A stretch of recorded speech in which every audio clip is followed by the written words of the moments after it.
I'm Anna. And I'm Brian. And we are Those Annoying Vegans! And we're back! We are, right here at the Kinda, table. with another mukbang. That's right. And look what we got for you today. This is something that we just made up in the kitchen moments ago. This is a bit of quinoa with some oven-baked chickpeas. Crunchy. Yeah, they're crunchy. They have like salt, pepper, cumin, I think paprika or paprika, whichever you prefer. I like paprika. And a salad, topped And with a salad, pistachio yeah. seeds and pumpkin seeds. Romaine, some kale, some of those like little spicy leaves. I don't remember what they're called. Oh, the ones we gathered at the... Yeah, at the sanctuary. We gathered these greens and we don't know what they're called. Yeah. Actually, you're supposed to eat the flower part of them, but then we the found leaf out part. that the leaf part is also edible. Yeah. And there's some red lettuce in there, some onion, some tomato. And baked potatoes. Roasted in the oven. And these have some seasoning salt, Rosemary. rosemary, and some Himalayan salt too. Well, happy 2019. Happy 2019! We wanted to kick off this new year with a little bit of a free-form discussion, and this video in particular is really important for you guys to let us know your thoughts down in the comments, because we want your opinion on this. It's going to just be us talking, because we're the only two people in the room, other than Gracie, Emmy, and Aria, of course. We're sleeping. We had this thought over the holiday break, and we wanted to share with you, and if you've clicked on the video, you know that it's called... Is vegan junk food good for veganism? Because we have seen a surge of vegan food in 2018. Vegan food is everywhere. There's vegan festivals all over the place. There's vegan restaurants popping up. There's more vegan options at non-vegan restaurants. And we know that we live in Los Angeles and the movement is particularly picking up steam here, but it will catch up to you, I promise. This is spreading. It's spreading so quickly because we weren't here 10 years ago, 5 years ago. And now look, there's a vegan festival now every week. So we're going to talk about that and have like a pros, cons discussion. And feel free to join in the comments, as we said, please do. But first, I want to dig into this, Shall we? this Buddha bowl here.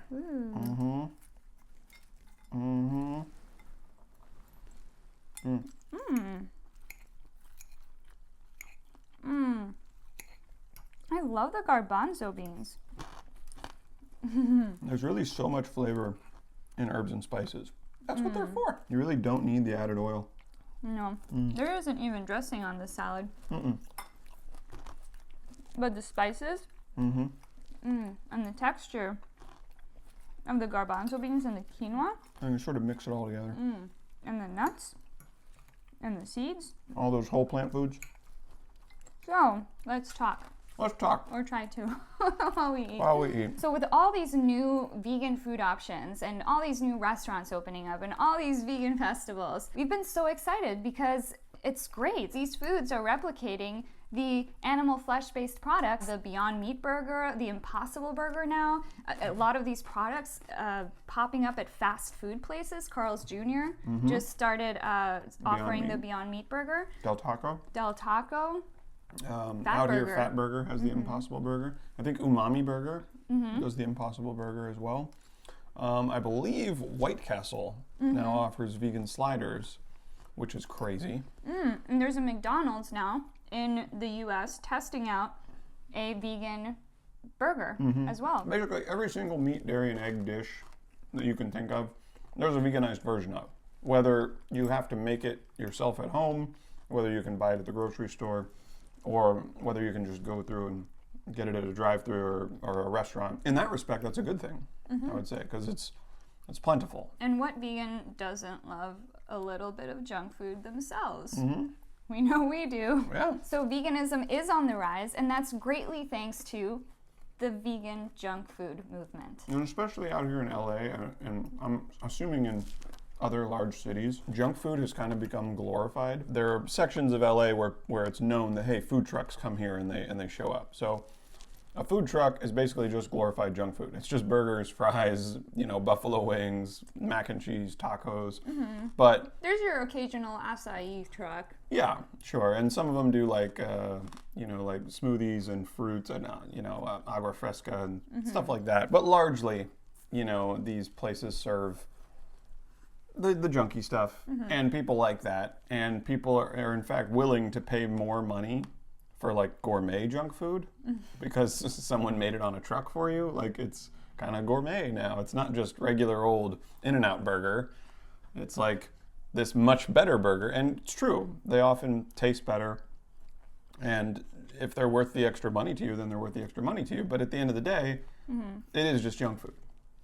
You know? It is. But we love that as human beings. Like, we love like the massive burgers with the greasy, oily, cheesy, you know, sauce The dripping bigger, down. the more colorful, Yeah. the more social media attention too. And everything needs to be Instagrammable, right?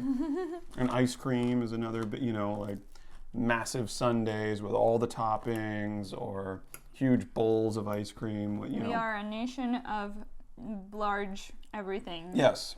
And foodie culture is kind of at its peak right now. Like, people want to go to these festivals and they want to see all the crazy inventions that people are going to come up with, you know. And they're all pretty much just awful for you. But they taste good. They satiate that Homo sapien palate of wanting something sweet and or salty and or fatty. They just concentrate it. Yeah. And just sell it to you. And it's addictive. I mean, food addiction is a real thing. Yep. I know I've had a much harder time giving up oil, processed foods, than I ever had giving up anything animal-based related. Luckily, we've been doing a pretty good job of it at home. It's when we go out to eat. So what happens when you have these junk foods is your dopamine levels just spike. And you're like, oh my God, this is so good. And we had a friend tell us that actually, if that's your reaction to food, then there might be something off. Because, you know, food is meant to satiate us, it's meant to be nutritious, and we've concentrated all those things that we crave into these dishes that are just really, really bad for us. Yeah, I mean, you know, when you're craving fat, instead of having an oil-based meal, have an avocado. Or nuts and seeds. Or nuts and seeds, and over time, those cravings will subside, and your dopamine levels will level out. Because in nature, you know, salt, sugar, and oil are a little harder to get to. You know, olive oil just doesn't exist by itself. We made that. In nature, olives do, and olives are great. You eat the whole olive. And sugar is usually found in fruit. It's fine to crave sugar and fat and salt. That's natural. Like, that's what we do crave as human beings. We do run on carbs. That's our body's preferred fuel source. It's just about choosing where you get that sugar and salt and fat from. All that being said, however, there are now fewer and fewer and fewer reasons for meat eaters to not go vegan. You know, there isn't such a thing as like, well, I like this food, and if I'm vegan, I can't have it. It's like, nope. It exists. It exists. I don't know, you want to jump into more of the cons? The cons. So we might be about to kale your joy with some cons regarding junk food. Mike the Vegan Swag. He's this little up-and-comer on YouTube. You should check him out. So the number one con of junk food is obviously that it is junk food. It's called junk food for a reason. The reality is that restaurant food is ethnic flavored salt, sugar, and fat. Do I want Italian flavored salt, sugar, and fat? Ooh, maybe Chinese salt, sugar, and fat. Ooh, haven't had East Indian salt, sugar, and fat in a while. Ooh, Thai flavored salt, sugar, and fat's really nice. Restaurant food is full of salt and sugar and fat. That's what makes it taste so good. Don't kid yourself that anything healthy is happening in those kitchens. They're not. People tend to understand that when it comes to the non-vegan stuff. They go, oh, you know, obviously cheeseburgers and French fries and pizza and buffalo wings, like, oh, that's junk food. Okay, so it's junk food. So the vegan version is also junk food. True. You know, it's not like, oh, it's now devoid of animal products, so now it's healthy. No. It's less horrible. It's totally possible for vegans to have heart attacks. Absolutely. I mean, yeah, we're no exception. I mean, there is less of a chance, but we still have to be health conscious. You know, that's actually why one of the reasons all these doctors that we vegans look up to, you know, Dr. Michael Greger, Dr. Clapper, Dr. Neil Barnard, they don't really use the word vegan when they're describing what people should eat, because vegan only describes what you're not eating. If you told me you're eating a vegan diet, that doesn't tell me much. I mean, what's a vegan diet? It could be Oreos, which are vegan, oddly enough. It could be just nothing but vegan nuggets. And so that's not going to be a healthy diet. There's lots of really garbage vegetarian food. You could live off of chips and soda. You can eat a miserable diet. The more and more, whole plant foods one can center their diets around, right, the better. I have no idea what a vegan diet is, or do I have any hope that a vegan diet would cure anybody of anything. But I know a starch-based diet does. And it happens to also be a vegan diet in most cases. And as far as the animal thing goes, there are many reasons to say no, I think. The word vegan is about your lifestyle. It's about your ethics. It's about more than just what you eat. It's sort of broadening your awareness to the impact that you have on the planet, versus whole food plant-based means, okay, if this person is eating whole food plant-based, then I know for a fact they're not eating Beyond Burgers. We have to keep in mind that foods that are loaded with salt, sugar, and most especially oil are very damaging to the endothelium. The relative paralysis of our arteries for hours after eating fast food and cheesecake may also occur after olive oil. Olive oil was found to have the same impairment in endothelial function as the rest of these high-fat meals. Sausage and egg McMuffin was the worst, but olive oil wasn't far behind. But it's not just olive oil. Other oils have also been shown to have deleterious effects. A significant constant decrease in endothelial function 3 hours after each meal, independent of the type of oil or whether the oil was fresh or deep-fried. Olive may be better than omega-6 rich oils or saturated fats, but still showed adverse effects. That's why, as vegans, if we are consuming an unhealthy diet of mostly processed foods, our cholesterol and our triglycerides can still be up because of all the oil. Oil is responsible for that. And to people who might say, oh, it's the oil, not the animal products. Well, the reason oil is unhealthy is because it's loaded with saturated fat. I mean, it's pure fat. It's just 100% calories from fat. It's just from a vegetable instead of from an animal. Animal products, like animal flesh and breast milk from a cow and chicken periods, they're also loaded with saturated fat. And then they also have cholesterol in them. Not to mention that, as you guys have seen, we've been doing more activism in the second half of 2018, and we will continue to do so in 2019. But if you've ever been at a Cube of Truth, if you've ever done outreach, or if you've seen videos of other vegan YouTubers doing outreach, one of the first things that many non-vegans will bring up as soon as you start talking about health is, well, you can be unhealthy on a vegan diet just as you can be unhealthy on a non-vegan diet, which is true. So if you would like to have the ammunition to combat that argument, I think it helps to be an example of that. Many vegans would then argue, well, that's not what veganism is about. It's not about health. It's about ethics. We did that video with Mike the Vegan, where we talked about people's various motivations to go vegan, whether it's the animals, health, or the environment. Whatever gets you there, we're cool with. We're totally cool with. We do know that certain motivations are more effective than others when it comes to staying vegan. But when it comes to going vegan for health, that's wonderful. But going vegan for health doesn't mean eating the Impossible Burger. Right.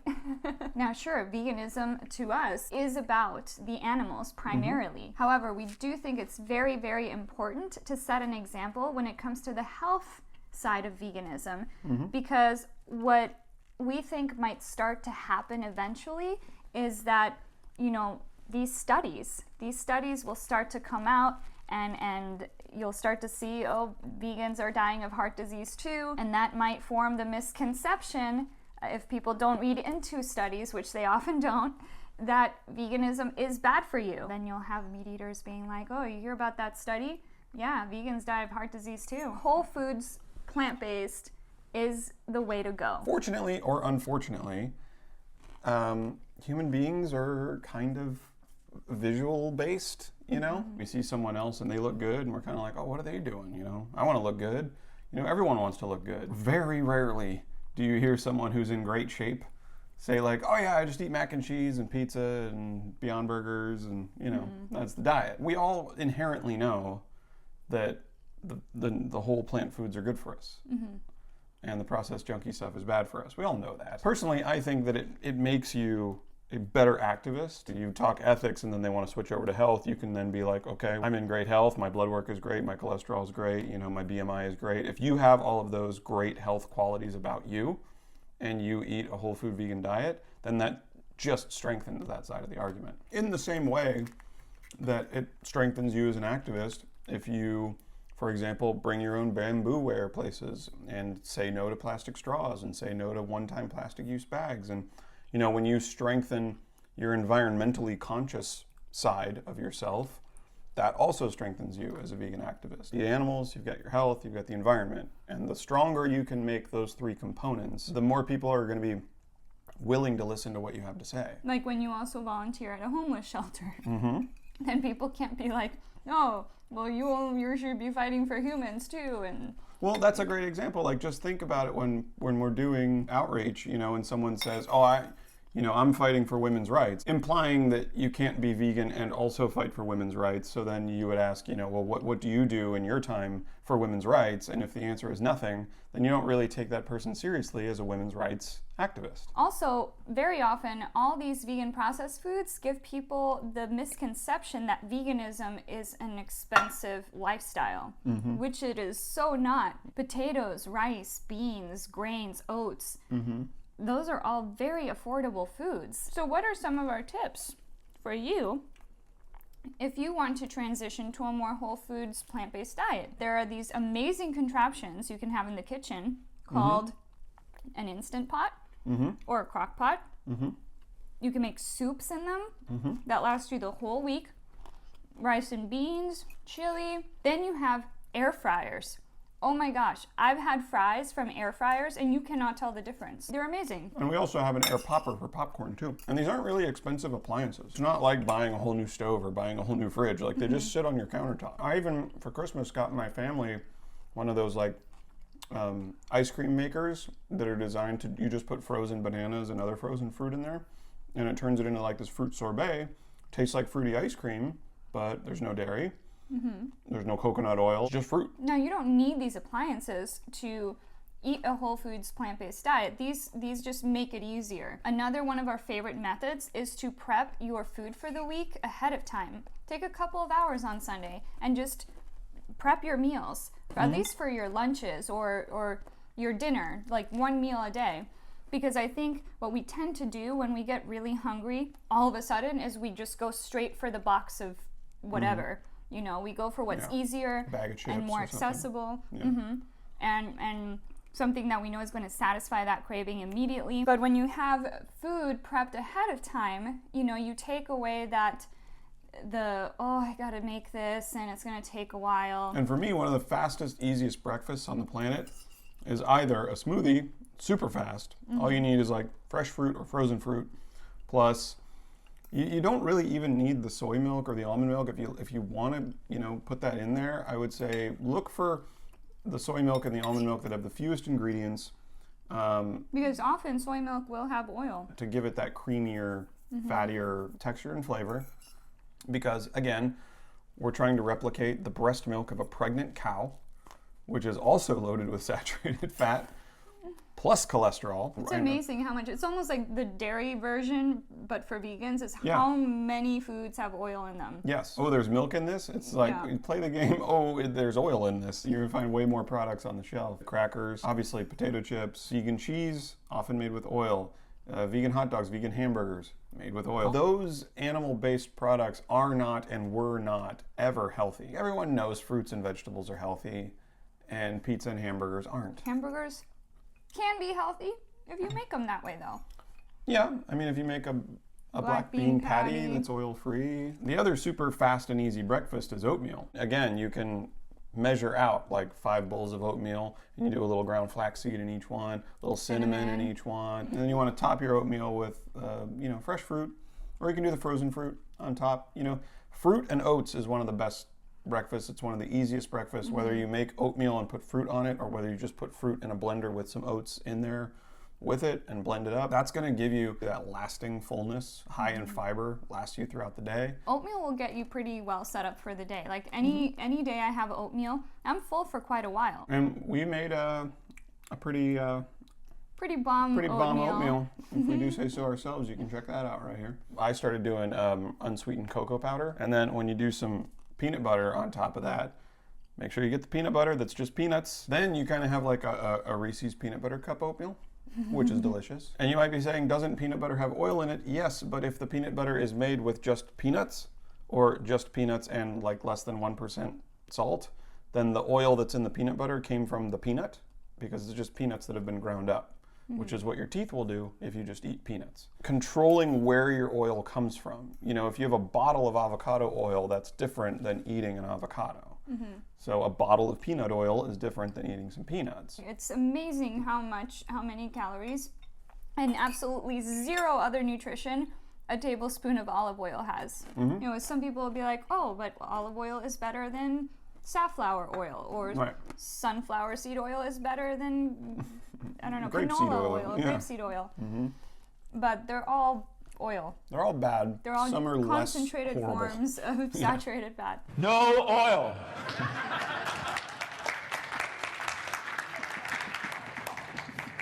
Let's just take a moment here, because some people still are not clear about the fact, no oil. Why? Because the data. You look at longer term studies, Blankenhorn, right into California. 2 groups of patients, one saturated fat, the other monounsaturated like olive oil. The baseline angiogram at the end of the year, the angiogram disease of coronary disease had progressed just as much in each group. Lawrence Riddell in the research triangle took the African green monkey, some similar lipid metabolism to man, saturated, unsaturated, 5 years. In the monounsaturated olive oil group, higher HDL, lower LDL, better ratio, autopsy, just as much coronary disease. The oil companies didn't like that, so Lawrence Riddell repeated the study with rodents, and the result, the same. Dr. Vogel has gone on and shown us indeed that olive oil activates clotting factor 7 just as much as butter. And these kinds of transitions can be a little difficult because, like we said, there is oil in practically every processed food. So maybe try a whole foods plant-based meal a day. Start that way, and you'll find that your body will balance itself over time. Even if you have a processed food, add fresh veggies to it, or add fresh fruit to it, or a whole grain to kind of counteract the damage that you're doing to your body, to your endothelium. You know, commonly you'll use oil to saute your veggies, for example. Use vegetable stock instead. We actually show you how to make a really affordable homemade, it's practically free because it's really all your veggie bits, scraps that you've collected over time. You can make this veggie stock that'll last you for a while. Do your sauteing with that. Another common place that people use oil is with dressings or any sort of condiment, really. You know, like mayonnaise has eggs, but then vegan mayonnaise has oil. We showed you how to make a vegan mayonnaise in one of our recipes. We also showed you how to make 3 oil-free salad dressings. You can check those out. You know, it's about just finding the small little substitutions that you can make in your everyday life. If you're full-on meat eater and you cook animal products and you cook eggs and you use butter, you know, like finding those little substitutions. Okay, well, can I go from animal butter over to vegan butter? Okay. And then when you're on that for a little while, well, what if I just don't use butter on this one, you know, instead of sauteing my mushrooms in butter, what if I just saute them in veggie stock? Just try it. Like, we make chili all the time with no oil, and the thing is, you don't even miss it once the whole dish is done. Yeah. You know, you just use it like to saute the onions and the garlic at first, and then once all the tomato and the beans and the herbs and spices get added in there, it's like you don't even you don't notice it. The rule of thumb, of course, is the more homemade meals you make, the better. And the more affordable. Everyone knows that cooking at home is more affordable than eating out. As Dr. Clapper likes to say, like when you go to a restaurant. You know what I do before I go out to eat? I eat. And I have a salad or a bowl of soup at home, so I'm not famished when I walk into a restaurant. I don't polish off half the basket of bread before the waiter gets there. So eat before you go, and order as healthily as possible. Order the vegetable soup, the steamed greens, eat it, and get the heck out of there as soon as you can. I feel very satiated right now. Look at this. I almost tackled it. Almost tackled the whole thing. Got 3 left. I can get them down. Just like with oats, with potatoes, they're so filling. and I'm not going to be hungry for a while after this. What do you guys think? Let us know in the comments below. Like, do you think that vegan junk food is good for veganism, or is it bad for veganism? Because we just don't want a whole generation of young vegans growing up and then having the exact same health problems that they would have had they eaten animal products. Just because our modern technology has allowed us to come up with things like the Impossible Burger and Miyoko's cheese, which are delicious. So good. But are they really good for you, or are they just junk food? So I hope you guys like this free-form discussion that we had. You know, we're going to be back at the table again doing another mukbang, we're sure. We'll bring you more recipes too. Yeah. It's been a busy year. And also we have a couple more videos coming up. Patty's update video and JB rescued at the vigil we held this past Friday. That was pretty amazing. It's like two animals in 1 month. So if you like this video, please give us that thumbs up or give us a thumbs down. I know there's someone subscribed out there who gives us a thumbs down within seconds of us posting the video. Yep.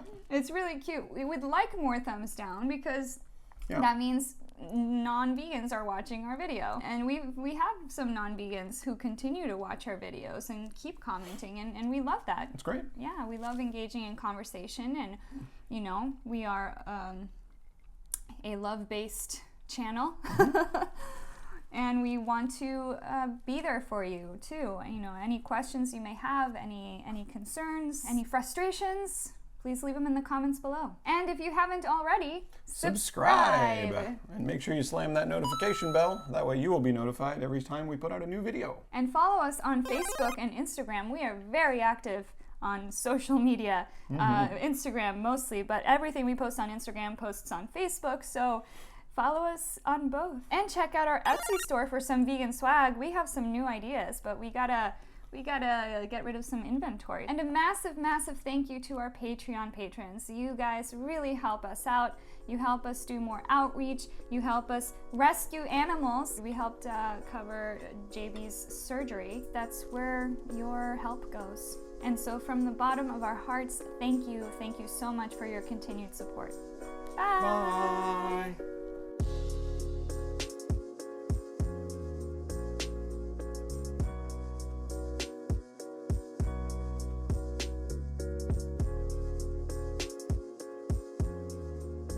Salt, pepper, cumin, yeah. That was a big one. And no, go with it. Sorry. I'm starting a pin collection, as you can see. They're not all vegan pins, but they're all my favorite things, and so 75% of them are about vegan things. How are your holidays? Oh my gosh. Yeah, let us know. Some of the best things that happened in 2018 were making vegan friends that we could have holiday parties with. You don't have to worry about bringing the only vegan option. Or... Now we are part of the majority. I love that though, when people are like, when people invite you to a party and they're like, yeah, we want to have some vegan option. Can you bring a vegan option? I don't feel like typing something into Google.